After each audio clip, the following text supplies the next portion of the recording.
This video I'm just going to show you how to make a little traffic light. So you grab 3 LEDs, you connect all the negatives to ground, and then you connect the first LED, the red, to 13, the second LED to 12, the third LED to 11.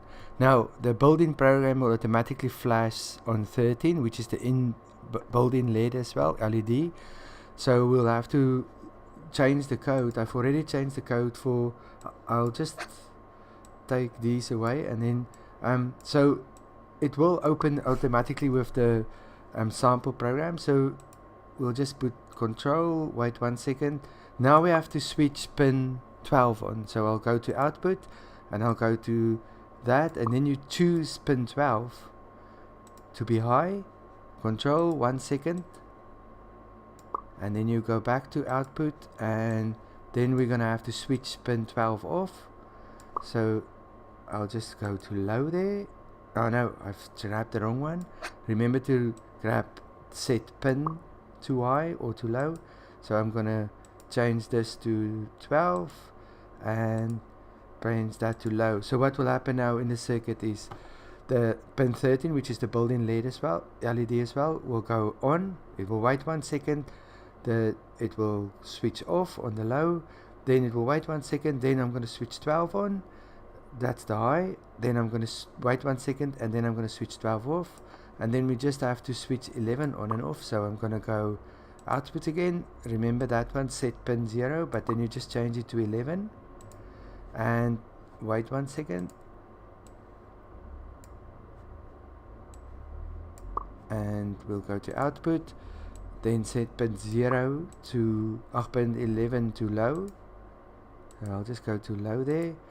And just to complete the circuit, you just put wait 1 second on the bottom as well, and now I can simulate it. So if I close the code so that I can see the whole thing, so what will happen now, the red LED will go on, orange, and then green.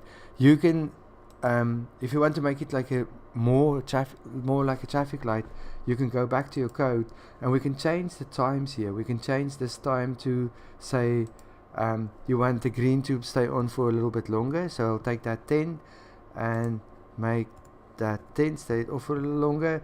The orange normally doesn't stay that long on, so I'll just go with my the red, and then the green I'll go 10, and the green there I can go 10. So now we'll hide the code and we'll simulate it again. So red will go on and stay on for quite a while, 10 milliseconds. Then green will go on, 10 seconds. You can see the simulated time there, and then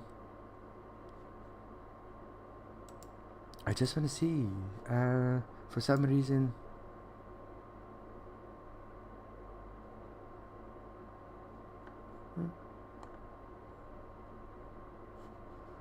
I'll just change it to 0 again. Then what you can do for a little extra exercise is you can add more LEDs and see how much you can let flash. You can, so just remember, the more LEDs you let on, the longer it stays on. So what you can do is you can add another one to 10, to 9, to 8, and all the way down to 2, and then let them flash in a sequence and see what sequence, or you can make them in an array and see what sequence you can get out of that. There's also the LED RGB.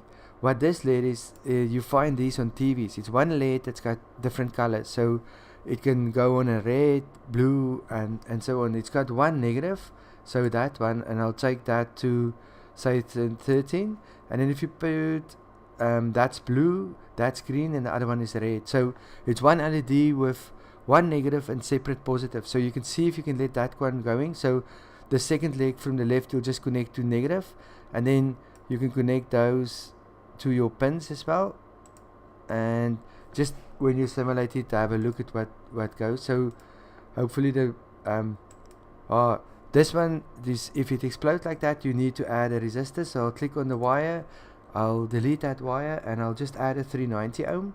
So when adding a resistor, you can just change the resistance here to 390. So I'll type in 390, and it's in kilo ohm, so I'll just change that to ohm and take that to pin 13, and then we'll test it again. It's good sometimes if something doesn't work out, then you can make a change to make it work. So that works perfect now with the LED achter resistor on, and 390.